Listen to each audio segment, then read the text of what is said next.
réflexion spirituelle sur ces temps présents, cette fin des temps actuels qu'on nous dit.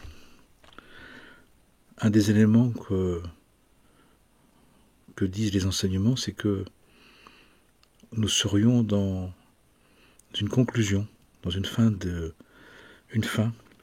dans un bilan, qui fait que nous devons se termine beaucoup de choses. Qui fait que on constate dans nos vies que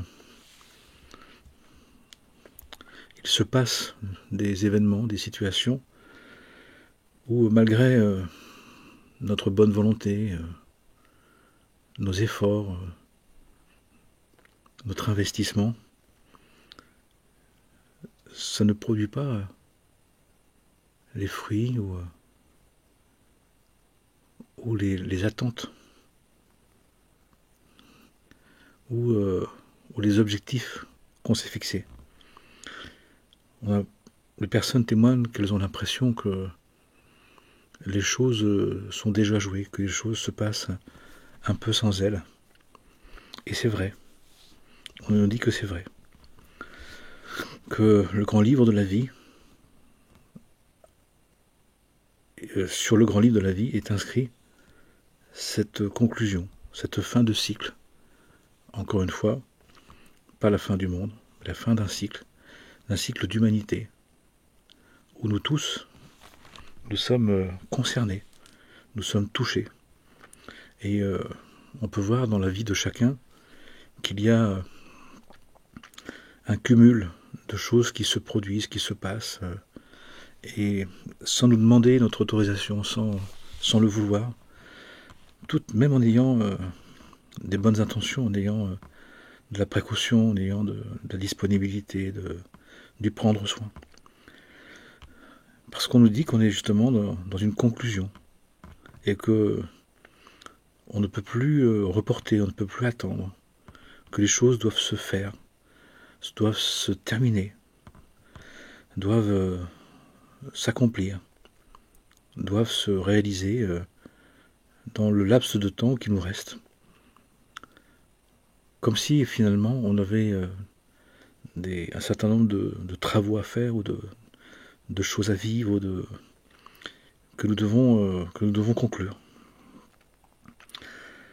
Ce qui fait qu'on peut très bien avoir des projets et s'y investir et finalement que ça puisse s'arrêter du jour au lendemain ou sur l'heure, ou à un moment de sentir qu'il faut arrêter, ou alors que ça s'arrête. Surtout ça, c'est que les choses nous échappent. C'est un des éléments que je veux témoigner ce soir, dans ce que je perçois des enseignements, des accompagnements, et puis que j'étudie dans les enseignements. Il y a quelque chose qui nous échappe, quelque chose qui se passe, qui se déroule, qu'on constate, qu'on peut accueillir, qu'on peut accompagner, mais qu'on ne peut plus vraiment changer, qu'on ne peut plus changer. Alors ça entraîne différentes réactions. Ça peut être de la dépression, ça peut être de la colère, ça peut être du mécontentement, ça peut être de la frustration, ça peut être de la peine. Mais dit autrement, ça fait remonter en nous, et c'est sans doute fait pour ça, nous dit-on, les grandes blessures de l'être, ce qui n'a pas du tout été guéri, ce qui a encore besoin d'être guéri, ce qui a besoin d'être accueilli. En quelque sorte, cet ébranlement général, cette instabilité, cette incertitude, nous amène à visiter des parts d'ombre, des parts d'inconscient, des parts ignorées, pour trouver des nouvelles forces spirituelles, des nouvelles forces de l'âme. Dans les forces inconscientes de l'âme, il y a une capacité d'accueil, de renoncement, de remerciement, de gratitude, d'acceptation, de, de force de se laisser éprouver, de foi en Dieu, de confiance en Dieu, alors même que notre vie est défaite, est abattue, est repoussée, est annulée, est supprimée. Et les personnes que je côtoie, que j'accompagne, montrent que c'est un cumul, c'est une succession d'événements, c'est une charge d'empêchement, de limitation, d'obligation qui est très importante, qui peut nous faire sombrer, qui peut nous mettre à terre, qui peut nous empêcher à vrai dire, de continuer comme on faisait auparavant, parce que il serait nécessaire de trouver une autre relation à notre désir, à la vie, au monde, à Dieu, qui fait que, en quelque sorte, on pourrait dire que on a aménagé à notre manière les choses, et que maintenant on nous demande un approfondissement spirituel, une intégrité spirituelle, une clarté spirituelle plus importante, et qui fait que pas mal d'aménagements, pas mal de projets sont devenus obsolètes, ne sont plus nécessaires. Je donne un exemple. Parfois, on a pu rester dans des relations par arrangement, alors qu'on a à développer de l'autonomie spirituelle, à trouver sans doute sa propre autonomie, sa propre indépendance. Parfois, on peut avoir une attitude enfant adulte ou ado adulte dans la relation, et là, ça passe plus. Par exemple, dans les couples, je le vois. Ça peut être la mise en évidence que finalement, que les liens qu'on avait, les relations qu'on avait, troisième exemple, finalement, quand les événements sont plus difficiles, sont plus exigeants, sont plus forts, et bien que les liens qu'on croyait être si importants ne le tiennent pas. Je pensais que je pouvais compter sur toi, que tu me l'avais dit, ça ne marche pas. Et donc il y a comme une espèce de destruction de tout ce qui n'est pas entier, ce qui n'est pas intense, ce qui n'est pas clair. Il y a une clarification, il y a une mise en évidence, il y a une mise à jour qui se fait pour voir si on tient vraiment notre vie, si on est vraiment dans une vraie confiance en Dieu, si on est vraiment dans son axe personnel, mais divin, dans son axe divin personnel. Pas son axe spirituel, volontaire, celui qu'on veut, mais celui qu'on est vraiment. En quelque sorte, dit autrement les choses, que nous avons à reprendre conscience, nous aurions à reprendre conscience, que nous avons une destinée spirituelle, divine, et que finalement, on s'en est un peu passé, on a voulu faire à notre manière, on a voulu composer, et que là, dans cette fin des temps, ce qu'on doit vraiment retrouver, ce qu'on doit quitter vraiment, ce qu'on doit vraiment renoncer, ce qu'on doit comprendre vraiment, ce qu'on doit, les prises de conscience nécessaires, qu'on faisait plus ou moins, mais en y allant tranquille, en y allant à cloche-pied, en y allant de côté, où le monde y aille vraiment. Comme s'il fallait comprendre certaines choses, intégrer certaines choses, changer certaines choses, mais de manière entière, de manière radicale, vraiment. Par exemple, quelqu'un qui s'est salé à la colère. On lui demande de travailler sur sa colère, d'arrêter. Donc il se mettait en colère, il se passait un peu des événements, des conséquences, mais il n'y avait pas trop de conséquences. Et puis là, d'un seul coup, il y a, dans le couple, dans la famille, dans le travail, la colère ne passe plus. Par contre, quelqu'un qui a tendance à être médisant, calomniateur, la médisance, naturelle. Et là, il dit comme d'habitude une parole un peu en l'air, et les conséquences sont dramatiques. C'est répété, ça s'amplifie, ça crée une catastrophe familiale, par exemple. C'est des exemples concrets que je rencontre. C'est-à-dire, finalement, que nous avons à nous réévaluer volontairement et consciemment par rapport aux valeurs divines. on a tendance à composer les choses. J'aime mon prochain, mais quand même. Euh, je, je, J'aide, mais bon, quand même. Je dois rendre, mais je veux quand même que ça me rapporte. Je veux la reconnaissance à ma manière. Finalement, on a fait comme un espèce de composé, de mélange, entre une version même religieuse, spirituelle, personnelle, et vraiment une éthique divine que nous devons réintégrer de manière intégrale, de manière entière, pleine et entière. Et donc il y a des principes, il y a des manières de faire. Je peux prendre un exemple, on dit que aimer son prochain comme soi-même, c'est d'aimer son prochain vraiment avec ses deux penchants, dans la conscience qu'il a deux penchants. Mais ça veut dire que j'ai à aimer l'autre dans son bon penchant, mais j'ai aussi à aimer l'autre dans son mauvais penchant. Et nous, on a tendance à dire, je veux t'aimer dans ce qui est aimable pour moi, mais je ne t'aime pas dans ce qui n'est pas aimable. Mais on dit non, c'est pas suffisant. C'est l'amour du prochain, c'est d'aimer l'autre tel qu'il est. C'est-à-dire, ça veut dire aussi de savoir que on est fait de deux penchants, et que ces deux penchants, ils ont leur raison d'être. Et que justement, si on aime vraiment quelqu'un, c'est pas simplement dans ce qui nous plaît, dans ce qui nous botte, dans ce qui nous va. C'est aussi de l'aimer avec ce qui n'est pas de terrible, pas de cool, pas de sympa, de ce qui ne nous convient pas. Ça fait partie de son histoire, ça fait partie de son travail spirituel. Et si on était logique, l'amour, c'est de l'amour véritable, l'amour divin. C'est justement d'aimer l'autre avec ses réussites, ses accomplissements, ses facilités, mais surtout avec ses difficultés, avec ses mauvais comportements. Ça ne veut pas dire qu'on va rien dire, ça ne veut pas dire qu'on va subir, ça ne veut pas dire qu'on ne va pas intervenir, qu'on ne va pas dialoguer, qu'on ne va pas questionner, on va en tenir compte, mais on ne va pas en vouloir, on ne va pas reprocher, on ne va pas vouloir que ça n'existe pas, on va pas vouloir que ça n'existe plus, parce que ça existe, et que dans les mauvais penchants, on dit que c'est des très bons penchants qui ne sont pas maîtrisés. Mais on a besoin d'aide. Si on aime quelqu'un dans ce qu'il a déjà accompli, dans ce qu'il sait faire de bien et de facile, à vrai dire, c'est un amour faible, c'est un amour petit. Mais l'idée d'aimer l'autre dans ses difficultés, dans ses fragilités, dans ses manquements, involontaires, par inadvertance, mais aussi volontaires, d'aimer l'autre dans ses manquements volontaires. Et là, on parle de la notion du pardon, on parle de la notion d'un amour très très grand. Et c'est celui-là qu'on est venu acquérir. C'est pas un amour sélectif qu'on est venu acquérir.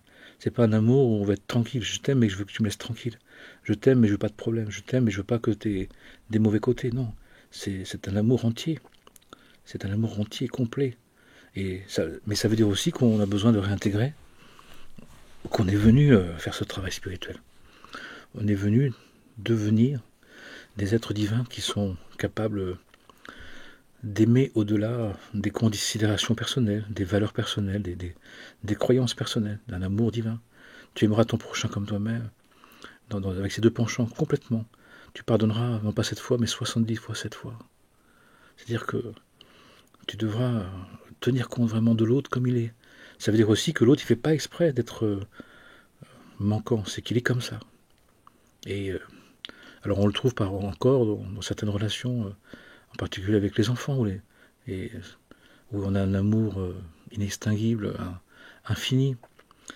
Mais il s'agit de l'être il s'agit de l'être aussi avec les autres. On l'est avec certains pour le devenir avec tous. Puisque le divin nous propose de devenir de manière universelle. Et donc cette exigence, cette plus grande exigence, cette plus grande intégrité, cette plus grande entièreté, eh bien, ces temps incertains, ces temps bousculants, ces temps déstabilisants, c'est pour travailler nos profondeurs, travailler nos fondements, être beaucoup plus ardent, beaucoup plus zélé, beaucoup plus intense, beaucoup plus entier, beaucoup plus fondé dans sa nature divine. Et pour ça, on nous donne des épreuves, on nous met des épreuves, on nous met des circonstances où on ne peut plus être dans la tiédeur, on peut être dans le laisser-aller, dans l'arrangement, dans le racontage, dans la petite semaine, un peu, de temps en temps, si j'ai envie. Et alors on sait, le tarif on le sait, l'amour ça amène à la trahison, ça amène de rendre et sans rien recevoir, ça amène d'être vraiment aimé, ça ne rapporte rien. Et c'est ce qu'on est... On dit que c'est le grand message de ces temps. C'est que de savoir, mais d'appliquer et de le vivre, que l'amour, ça rapporte rien. Que nous sommes là pour apprendre à aimer, au-delà de tous les retours qu'on attendait. D'aimer sans rien attendre, d'aimer sans rien attendre en retour. De prendre soin sans espérer une reconnaissance. De défendre en étant attaqué. D'être compréhensif et que l'autre le considère comme une faiblesse. D'être rassurant et que les personnes l'utilisent pour mal se conduire. Finalement, c'est d'apprendre à aimer comme Dieu nous aime et de ne rien attendre en retour. Et c'est là où c'est une des grandes leçons de divin. Il nous dit, quand tu aimes vraiment, ça doit te suffire d'aimer vraiment. Ça doit te suffire de faire tout pour prendre soin. Mais ce qu'en fait l'autre, ce que peut en faire l'autre, ce qu'il en fera, comment il nous considère, peu importe. D'ailleurs, c'est ce qu'on fait nous quand on reçoit un colis ou une lettre de la poste, de la postière ou de postier. On prend la lettre, on lui dit bonjour, peut-être parfois appel, et puis c'est bon, on prend le colis, puis c'est fini. Il n'y a pas de récompense, il n'y a pas de reconnaissance, il n'y a pas de prendre soin, il n'y a rien. Et on nous dit que parce que aimer son prochain, c'est là où on voit le mieux l'amour qu'on a pour Dieu. Les 2 commandements, qui sont le fondement de tout. Tu aimeras ton prochain comme toi-même, tu aimeras ton prochain dans la connaissance de ces 2 penchants, comme toi tu dois les connaître, et tu aimeras ton Dieu de toute ta force, de toute ta conscience, de toute ton âme. C'est-à-dire que on nous dit que nous devons aller vers un amour divin qui est vraiment un don de soi, gracieux. Je n'attends rien, je ne veux rien. Je n'attends rien de retour. Je ne veux rien comme réalisation, comme conséquence. Que tu comprennes ou pas, que tu en fasses, tu en fais ce que tu en veux, ça ne me regarde pas. Le divin nous dit, tu dois passer de l'image divine que j'ai mis en toi à la ressemblance. Et de ressembler au divin, à l'amour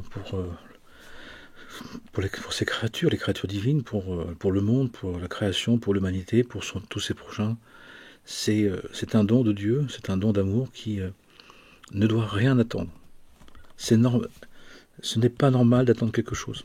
Ce n'est pas normal d'attendre une compréhension, une récompense, une reconnaissance, un changement, une guérison, une amélioration. Ça, on est déjà dans la vaine gloire, on est déjà dans l'orgueil, on est déjà dans la vanité, on est déjà dans la prétention. Le divin ne nous a pas demandé nous a pas dit qu'il fallait attendre quoi que ce soit. On s'aime, on prend soin, on bénit, on témoigne, on partage, on soulage. Mais ce qui va se passer, ce que l'autre va en faire, ne nous concerne pas. Nous n'avons pas le droit de nous sentir, de demander des comptes, de demander un changement, de demander une compréhension. Et c'est ce degré-là d'amour, ce degré-là de service au tout amour, au tout aimé, au tout aimant, que nous devons aller. Bien sûr, ça va au-delà de nos croyances, au-delà de notre compréhension, au-delà de notre acceptation, au-delà de nos attentes. Mais l'amour divin que Dieu nous propose de devenir, d'acquérir par l'école de la terre, par notre propre expérience, à travers les défis de la vie, à travers les épreuves du quotidien, c'est justement cette dimension de l'amour qui accepte tout, qui comprend tout, qui n'attend rien, qui sert Dieu. J'aime mon prochain parce que Dieu me demande de le servir. J'aime mon prochain parce que Dieu me l'a demandé. Il dit, tu dois aimer ton prochain comme toi-même. Tu dois aimer ton prochain avec de la conscience de ces 2 penchants. Qui fait que, par contre, ce que ça va produire, ce qu'il va pouvoir en faire, quand ça va le faire, si ça va le faire, ça ne te concerne pas. Ça ne nous concerne pas. Et là, nous devons être très humbles, très respectueux, très conscients que nous n'avons pas le droit d'exiger, de demander, d'attendre, de vouloir, d'espérer qu'il se passe quelque chose à partir de ce que l'on fait à l'autre. Ça ne nous concerne pas, ça concerne l'âme avec son Dieu. Ce qu'il en fait la personne, ce qu'il peut en faire, ça lui appartient. Mais dans tous les cas, il est dit que tout acte d'amour, de bienveillance, de compassion, de miséricorde sera utile, servira la personne, l'être divin. Mais quand, comment, pourquoi, on ne peut pas le savoir. On ne peut pas le savoir. Et on nous dit là que parce qu'on voulait que ça change, parce qu'on voulait un résultat, parce qu'on voulait une conséquence, eh bien on a pensé qu'on avait le droit d'arrêter. Qu'on avait le droit d'arrêter d'aimer, qu'on pouvait aimer à un certain moment puis s'arrêter, qu'on pouvait exiger, qu'on pouvait, si on avait le droit de dire si ça fait pas comme je veux, d'arrêter. Eh ben non. Ben non. Non. Et qu'est-ce qui se passe actuellement? Cette incertitude, cette instabilité nous pousse dans nos retranchements, nous pousse soit à voir qu'on n'a pas envie d'être aimant, que finalement on aimait pour soi, on aimait pour un résultat, pour son confort, pour un résultat, pour une attente, pour une espérance, pour conformer l'autre, pour aussi de cette manière avoir du pouvoir sur l'autre, d'avoir le pouvoir il a changé, je l'ai changé, je l'ai fait comprendre, je l'ai aidé. Mais le divin, il nous dit non, dans cette fin des temps là, nous devons acquérir une dimension de l'amour du prochain qui se libère, qui se défait, qui se délie de toutes les attentes. Parce que d'attendre, encore une fois, est illégitime, est inacceptable et n'est pas correct, n'est pas juste. Si on comprend ça, on comprend que le choix d'aimer peut être dans une dimension totale, d'une intensité redoutable, incroyable, parce que justement, on n'attend plus rien. Que en aimant, en aimant notre prochain, on exprime notre confiance en Dieu. Seigneur, j'ai aimé, tu m'as demandé d'aimer mon prochain, je l'aime. Je fais tout pour le soulager, pour lui éviter les choses, pour le satisfaire, pour le rassurer. Mais toi, tu sais ce que ça va faire, quand est-ce que ça va le faire. Moi, je ne sais pas et je ne veux pas le savoir. Ça ne me concerne pas. J'ai pas envie de le savoir. J'ai pas envie je ne peux pas le savoir et j'ai pas envie de le savoir. Ça me concerne pas. C'est pas mon histoire. Avec son compagnon de vie, avec sa femme, son mari, avec ses enfants, avec ses amis, avec ses parents, avec tout le monde. Les liens du sang ne sont pas des enfermements, ne sont pas des esclavages, ne sont pas des prisons, ne sont pas des menottes, ne sont pas des êtres qui nous entourent, avec qui on a de l'affect, ne nous appartiennent pas. Ce sont des fils et des filles de Dieu. Rappelons-nous qu'en tant que parents, on fait des corps, mais on ne fait pas des âmes. Fou est celui, ignorant est celui, ou celle, et idolâtre, et celle qui croit qu'elle a fait une âme. On fait des corps pour une âme, qu'une âme vienne. Mais les âmes appartiennent à Dieu, elles ne nous appartiennent pas. Et le divin dit, c'est pas parce que je te propose d'apprendre à aimer en aimant ton prochain que tu aurais le droit de lui demander, de lui exiger, d'attendre qu'il se conforme à tes attentes.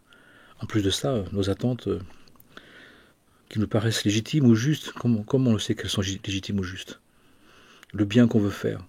L'enfer est pavé de bonnes intentions. Et quand on sait que le projet des parents n'est surtout pas celui des enfants, et que le projet des enfants est plutôt spirituellement parlant en lien avec les grands-parents, donc de vouloir injoncter l'autre, quand on sait que les relations affectives sont des relations qui ne sont pas des relations fraternelles ou d'alliance, mais plutôt de pacte d'intérêt, de pacte d'avantage, de pacte personnel, de pacte de compensation.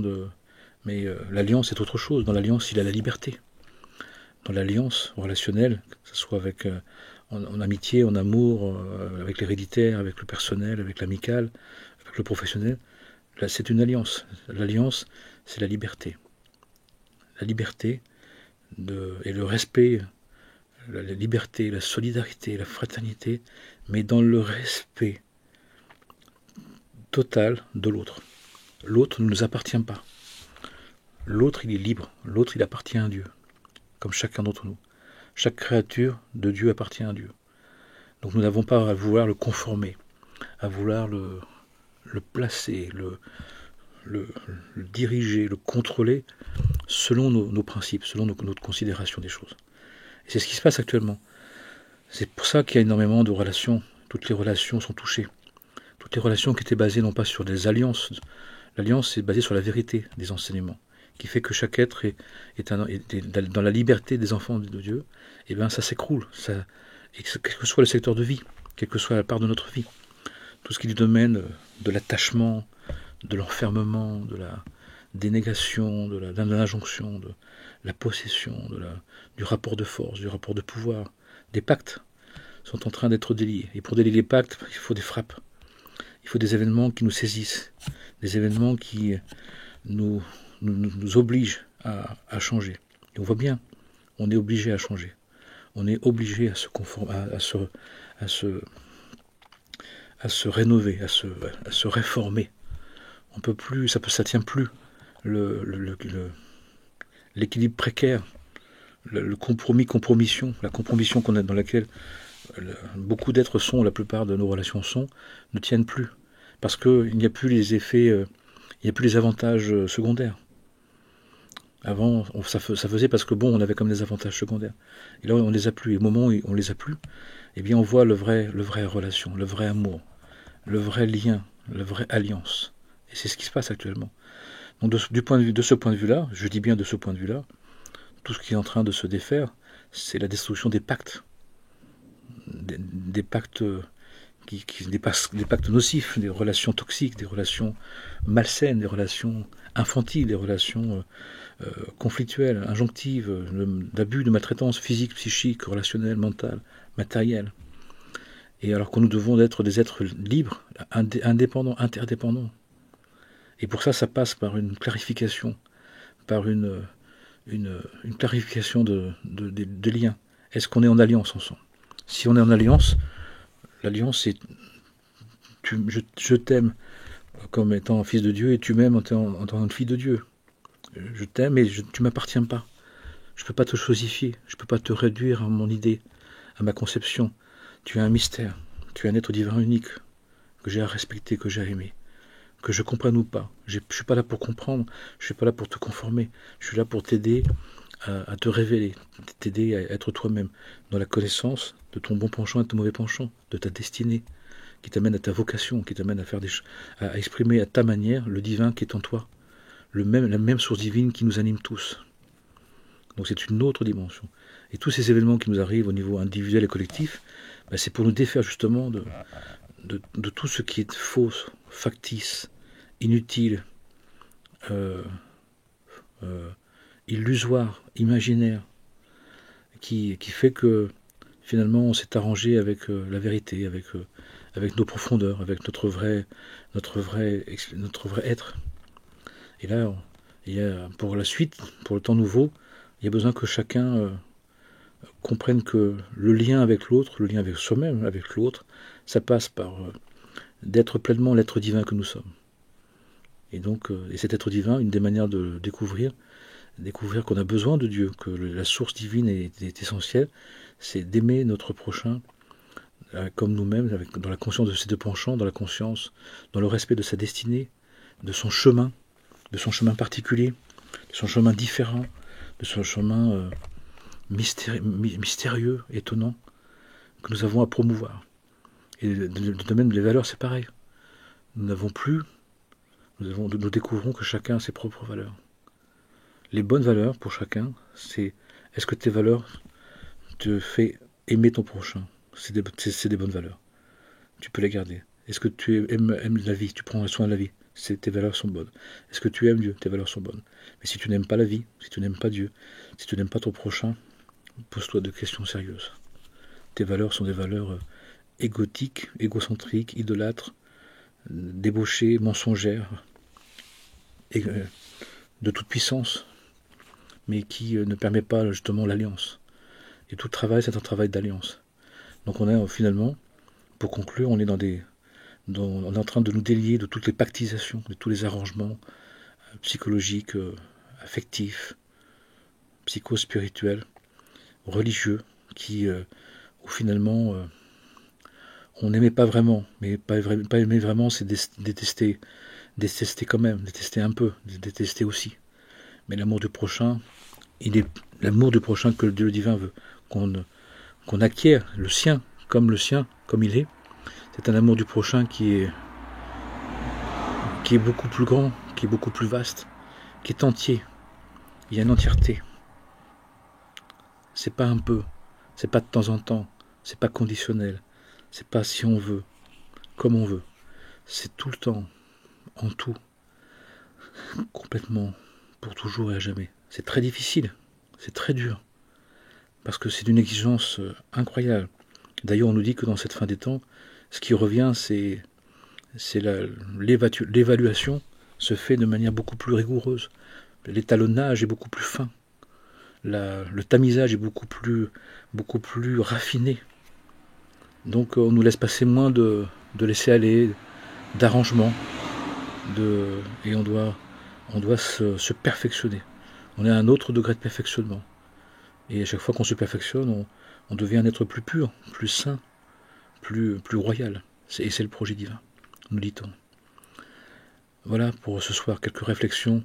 Que le Saint-Nom divin nous bénisse, nous guérisse et nous donne cette force d'amour, cette force de conviction que Dieu nous demande d'aimer notre prochain pour le servir. Là, une grande manière d'avoir confiance en Dieu, de montrer qu'on a confiance en Dieu, c'est d'aimer notre prochain sans avoir besoin d'attendre quoi que ce soit. Je t'aime, je prends soin de toi, je te bénis, je te soulage, je te récupère, je t'aide de nouveau, je te rappelle. T'as menti, t'as trahi, t'as bafoué, tu m'as craché dessus, tu m'as tapé dessus. Les personnes en témoignent, les personnes le disent. Et je continue. Je continue non pas pour toi, je continue parce que Dieu me demande de le faire. C'est pour servir Dieu, c'est ma manière de servir le divin. Voilà l'état du serviteur. L'amour du prochain intégral, entier, complet, sans complaisance, sans laisser aller, sans manquement, total. Et je n'ai besoin d'aucun résultat. Le résultat, j'ai déjà. Je sers Dieu. Je sers mon Créateur pour me diviniser, me sanctifier. Amen et Amana.